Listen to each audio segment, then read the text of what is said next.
Hey,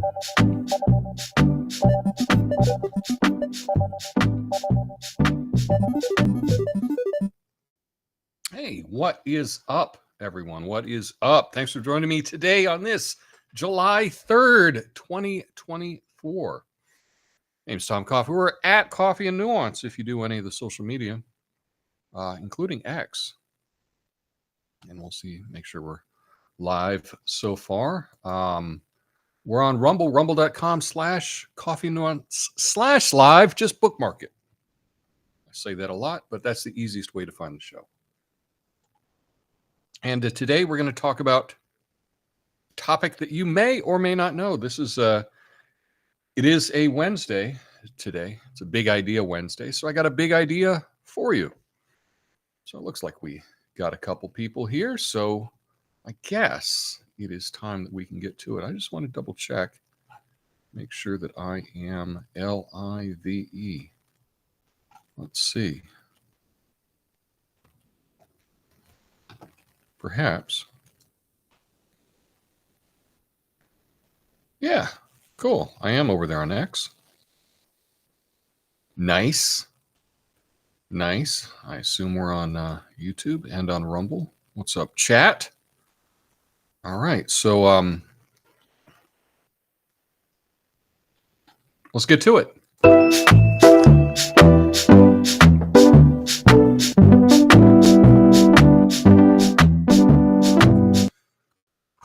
Yeah, hey folks, welcome to the show. Great to have you here today. Let's dive right into it. You ever notice how the music you loved as a teenager feels like it's part of your DNA? I mean, here we are. I'm in my 50s. And I still get goosebumps when I hear Men Without Hats or Falco, or if you catch me in a sentimental mood, you might even catch me humming a little Morrissey, right? Now, why is that? Well, it turns out it's not just because we're getting old and cranky. There's some serious brain science behind it. It's called neural nostalgia. Yeah, it sounds like a diagnosis, doesn't it? Doctor, I think I got a bad case of neural nostalgia, but it's real and it's kind of fascinating. You see, when we're teenagers, our brains are like sponges, emotional, hormonal sponges. Between the ages of 12 and 22, our brains are undergoing rapid development, and music has this magical way of worming its way into our neural circuits. So the songs we obsess about during those high drama years get hardwired into us, accompanied by fireworks shows of dopamine and serotonin. That's why hearing an old favorite can take you back to your first kiss, your first heartbreak, that time you tried to impress someone pretending you like The Cure. Now, here's the kicker. This isn't just about the music itself. It's about identity. When we're young, we're figuring out who we are. The music we love becomes part of that process. It's like a badge of honor, a way of saying, this is me. So those tunes from our teenage years, they're not just songs. They're part of our self-image. They're woven into the fabric of who we are. And that brings me to my current obsession. This is my current obsession, writing songs in the style of early Depeche Mode and Pet Shop Boys. Yes, folks, I'm taking cold electronic synths, melancholy lyrics that make you feel like you're standing alone on a rainy street in West Berlin circa 1983. Why am I doing this? Because my brain is stuck in the 80s. And honestly, I think I'm having a damn good time there. See, back in the day, those bands, they just weren't making music. They were creating an atmosphere, or as Gen Z likes to say, a vibe. It's all about this blend of icy electronics and raw human emotion. It was like they took the angst and alienation we all felt and turned it into something beautiful and haunting. And that's what I'm trying to recapture, because deep down, part of me will always be that kid, staying up late, headphones on, losing myself in the music and dreaming of a world that was just a little bit cooler, a little bit stranger, a little weirder. So if you find yourself wondering why you're spinning those old records or playlists, or why you can't get enough of the synth pop sound if you're my age, don't worry, you're not alone.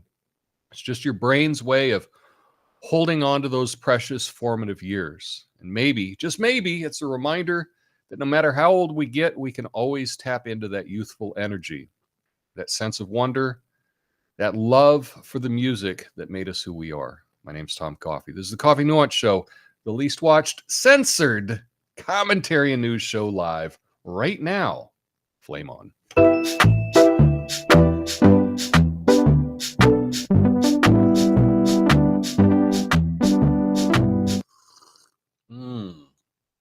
Yeah, neural nostalgia. I was always wondering what it was called. And today's Wednesday. It's a big idea. I want to talk about a big idea. You know, one of the ideas that I did want to talk about was I've been working on this new kind of political test, kind of in the style of what the heck? Not the political compass, but what's the Briggs-Myers test? I'm trying to make a Briggs-Myers test about politics. I was hoping to have it done by today, but I'm still working it out. I'm still working out some of the questions that I haven't quite got right. But instead, I was talking to my mom, and I was like, "Oh, I need a subject to talk about today." She said, "Why don't you just play some of your music?" You know? I said, "Well, I don't think I'm ready for that yet." But it got me thinking a lot about why have I been doing something that I was doing in the 80s, which is, you know, messing around with old synthesizers and singing about isolation and whatnot. And as luck would have it, I came across this article on neural nostalgia, and it really fit. It really fit. So that's why I wanted to share it with you today. So it really is this fascinating phenomenon that describes this emotional connection that we feel toward music or sometimes other cultural artifacts from our teenage years. I don't know, maybe for some people it might be, you know, video games or something that they really connected with. But for me, it was music. And this connection is deeply rooted in the way our brains develop and process emotions during our adolescence. Okay, so between 12 and 22, our brains are undergoing rapid neurological development. Yeah, you're not fully grown, not fully grown. And during this time, our brain is sensitive and it's receptive to new experiences, including music. The brain's limbic system, which is involved with emotional processing, is especially active during these years. And this, you have teenagers, right? They have a heightened emotional state, and it makes these experiences and memories during adolescence more vivid and lasting. So that's kind of what it's about. But also at that time, that's when we're forming all our neural connections. When we listen to music, it stimulates various different parts of the brain, including auditory cortex, which processes sound. The premotor cortex, which is that's like dancing, tapping your feet, and the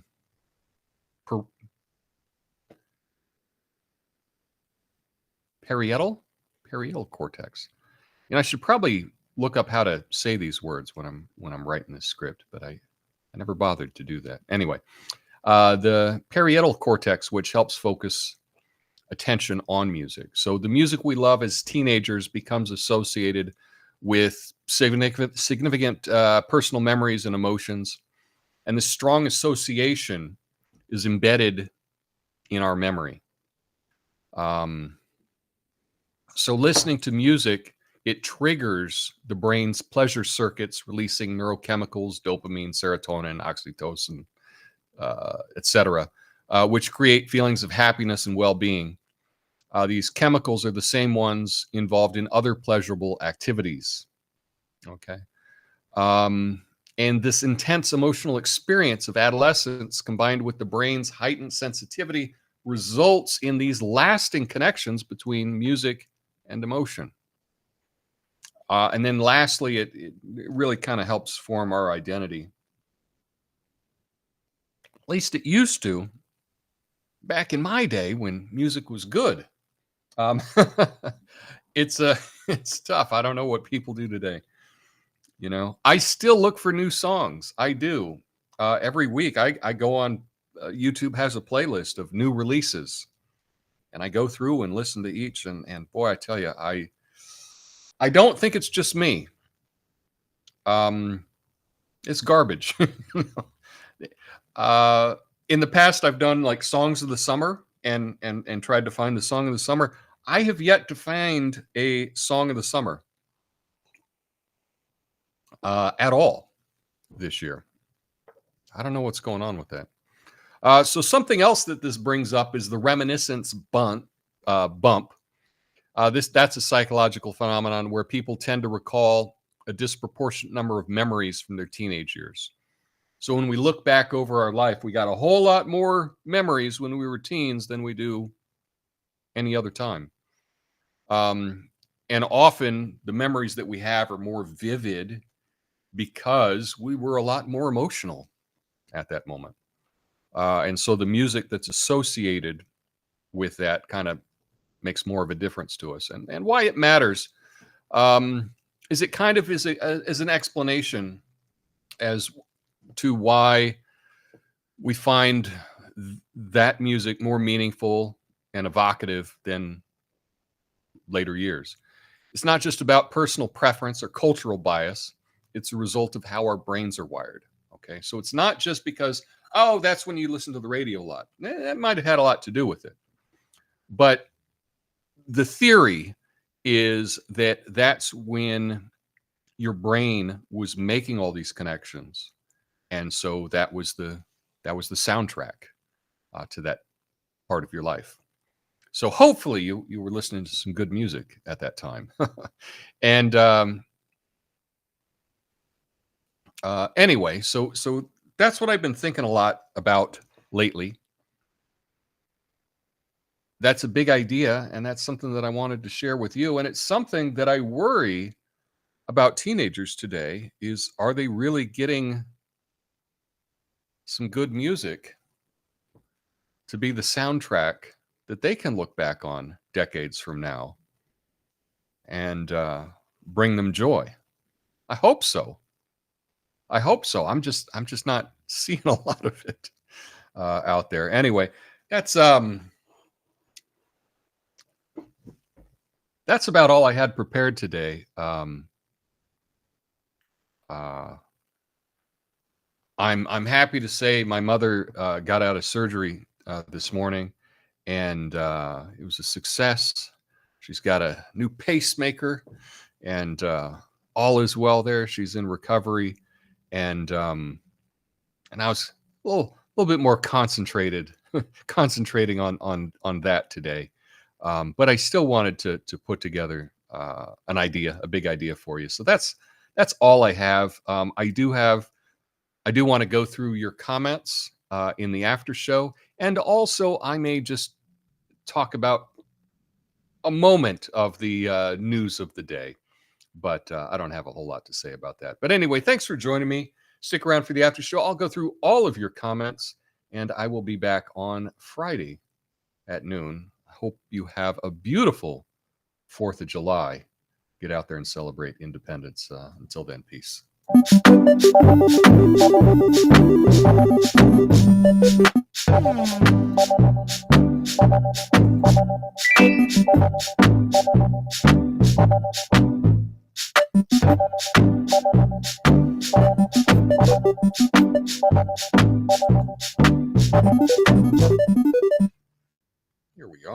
Here we are. Let's get the chat on the screen, shall we? Lots of chat. Nice. Boom. There we go. Hey, what's up? Erie Ferry checking in. Nice that you can listen while you're working. That's always very cool. What's up, friends? Hey, Joe. Good to see you. Natasha. Do some songs in the Cars style, Tom. I love the Cars. And in fact, one of the things that I do love about the Cars, I have a deeper voice. And I can't do a head voice anymore. I used to be able to do, a high falsetto, head voice, however you want to call it. Can't do that anymore. And I don't have a huge range when I sing, but the Cars also don't have a huge range. They don't have a huge range, either Benjamin or Rick. Often, in the beginning, they had two singers before Benjamin passed away. And often on those early tracks, it's hard to even know which one is singing because their voices were so similar. But they just kind of had regular, everyday guy voices, and that's one of the things that I loved about the Cars. I would do the Cars. One of the things with the car, what I'm doing now is I'm just doing. It's all synthesizer bass and synthesizer, programming, drum programming. When I record, I may do live bass guitar, just to give a little something extra. But as of right now, it's just all keyboards. I would love to be in a Cars cover band. That would be awesome. I just don't know enough people, and you'd have to find someone that was pretty damn good at guitar to do, Eric Easton's Eric Easton, right? To do his guitar. He was a phenomenal guitar player. And I don't know anyone that can play guitar that well. But I love the Cars. I'd love to do a Cars cover band. I actually thought of it one time, and my thought is, if you're going to have a tribute band for the Cars, I would call it the Scars. Anyway, Erie Ferry says, walking to school listening to my Walkman, then a Discman. Yeah, I had a Walkman was pretty good. I did have a portable disc player, and it was made by Technics, I think, and it had a huge battery pack, and it had a strap. It was like you were carrying a purse or something, and but you would use that just to carry it, but you really couldn't play it while you were walking. At least the one I had didn't really work for that, but you could carry it, over to your friend's house or something. Yeah, I love the Cars. Check out Night Begins to Shine, wonderful nostalgia song that never existed, was credited for a kid's cartoon show called Teen Titans. Yes, I've heard of Teen Titans. That's in the zeitgeist now, Teen Titans. But I will check out that song. Very nice. My brain groans all the time. Doesn't everybody else's? Let's see. Parietal. Thank you. Yeah, I really should, when I write this stuff and those things, I'm just kind of copying and pasting from Wikipedia or wherever, I'm looking up what these terms are. I need to actually see how they're said beforehand. It's always on, I always think to do it, but I didn't do it today. And often I will go through what I'm going to say once before I go live. But today I was kind of busy, so I didn't do that. See, if you want some modern day classic rock, I highly recommend Greta Van Fleet. You're welcome. I'm familiar with Greta Van Fleet. Yes. I listened to a lot of Oingo Boingo at that age, Natasha. I also did, right? Dead Man's Party. Oingo Boingo was big. When it comes to neural connections, sleeping is understood to be a pruning process to reduce noise and clutter in the neural pathways. My brain seems to always have the pruning process activated. I get that. I get that.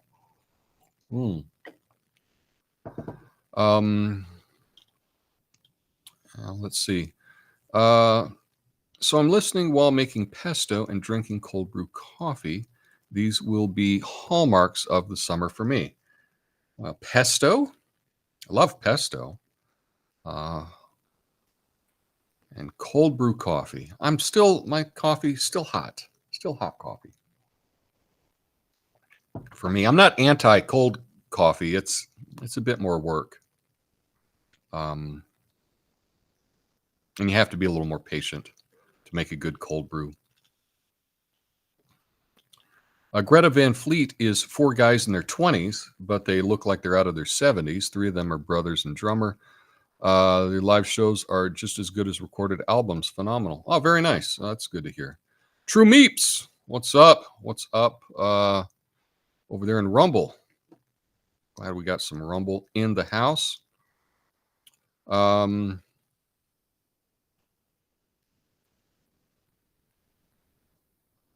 Yeah. Shake It Up always gets me dancing. You got to go with what works, right? Most people haven't heard of Greta Van Fleet, and they assume it's a lady singer. That's why I explained it's for dudes. Well, that makes sense. That's the thing, is when you're choosing the name of a band, it can also be tricky to come up with something. It's very difficult to come up with the name of a band. It's difficult to come up with the name of a brand these days. Everything is taken. Actually, the name that I'm going to be using is a made up word.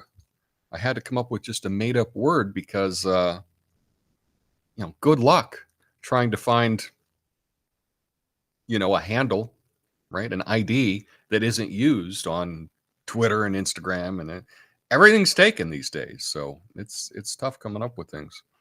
Iced coffee is kind of gross because the ice melts and waters it down. I don't know. I like iced coffee. I think it's good. It's to do it right though. It is a lot of hard work. It's too hot to drink hot coffee. Texas in the summer. Surely you remember, Tom. Yeah, I remember. And we go back to these same silly stories, but I remember mowing my lawn at 10 p.m. because it was so damn hot. And in Fort Worth, the grass there just shoots up. It just shoots up. All of a sudden, it's regular. Oh my God, it's a foot tall. What the heck happened? I forget the name of the grass. Kind of a sharp grass. And it would just shoot up. And they would give you a fine if your grass was too tall. And I didn't want to deal with that.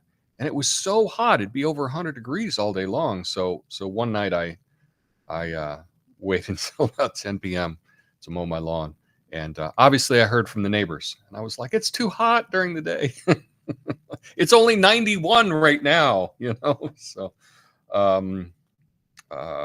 yeah, that's funny. You remind me of that. 111 today and fires everywhere. Oh my goodness. And you're in Northern Cali. 111. That is insane. I know that that it's going to get hot the next couple days. I know we're going to hit triple digits here in Portland this weekend. So yikes. Not looking forward to that. Not looking forward to that. But anyway, the other news, just to give you an update on the news, I did see there's a lot of talk, and it's going to be interesting to see what happens the next couple of days about Biden dropping out. We got 2 different things. So one thing I heard is that Joe is absolutely positively not dropping out. And then a lot of his staffers are kind of pushing for Kamala to replace him. I think that's the staffers that want to keep a job, because if it's not Kamala, they're all out of a job, right? So I wouldn't put too much into any rumors about Kamala replacing him on the ticket. But again, who knows? This is a crazy time. So we'll just have to see what happens over the next couple of days. I heard that Hunter is helping lead the charge to keep Joe in office. Well, if I were an absolute, if I were a crackhead crook, I would probably want to keep my dad as president too. That's a good cover. Um, it's a shame. It's really a shame. In the beginning, if he weren't such a crook out there just taking millions and millions of dollars, my whole thing, what I don't understand about people is how much is enough, right? You've heard the term FU money. Well, the idea with FU money is once you get enough money, you don't have to then do what other people want you to do. And you can just do whatever you want. Hunter Biden had enough money that when his dad took office, he should have just like bailed on down to South America or something. He could have bought $1 million pad and just enjoyed life, went to the beach every day. But no, I guess it's too tempting to just keep on making millions and millions and millions of dollars. But how much is enough? How much is enough? For me, it wouldn't be too much. I'm ready right now. What do you got? That's it. Okay, I'll stop. I'm ready to be totally retired. I'll take off and move somewhere. But it always shocks me that people stick around. As far as I know, we only got one shot at this life, so please do what you want to do. And yeah, absolutely. Bastille says longtime Rush fan and Jethro Tull fan. Yeah, if you were listening to a lot of Rush and Jethro Tull, I would imagine it would have that same kind of feeling with the neural nostalgia. That's for sure.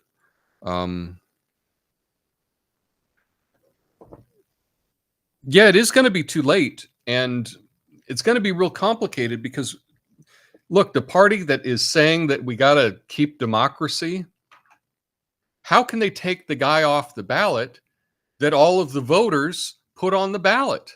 That seems kind of anti-democratic, doesn't it? I mean, I know there's logic there, and the current Democratic Party doesn't seem to have a lot of logic. So I guess that wouldn't matter. Dr. Jill pushing Joe to stay is what someone's saying. A lot of narcissism there, don't you think? She's got to know how bad he is. I mean, she's probably the person that spends the most time with him. She knows she should be taking him to, retire somewhere. Move to Florida, Joe. What are you doing? Yeah. So anyway, that's where I get the name Bastille from. Bastille from a Rush tune. Oh, nice.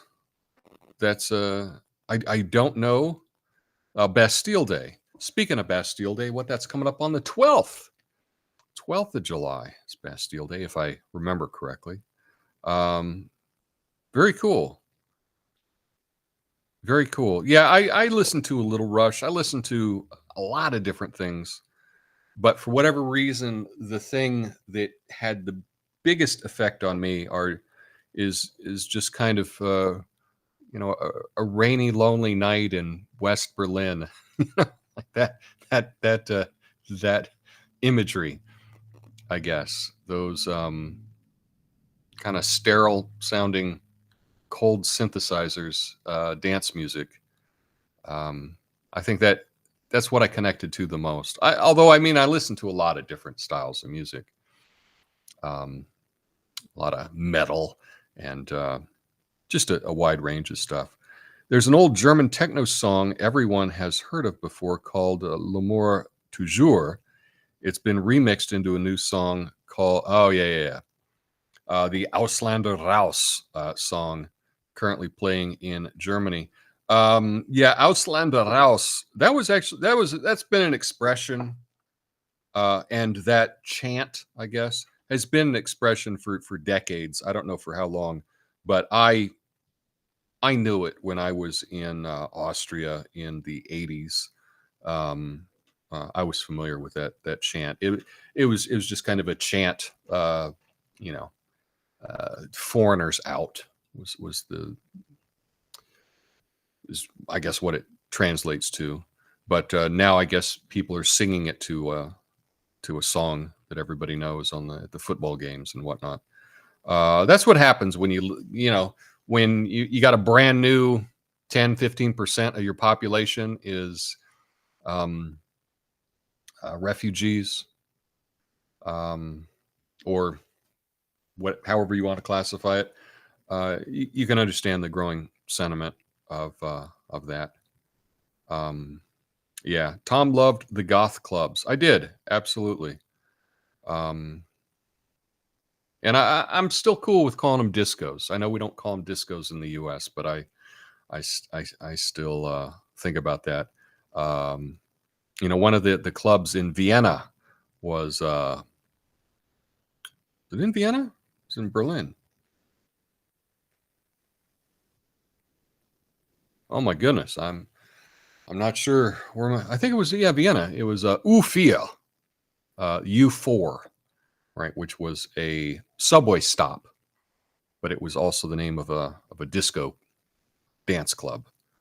They played a lot of this Euro synth music that I related to that much. Anyway, that's all I have prepared today.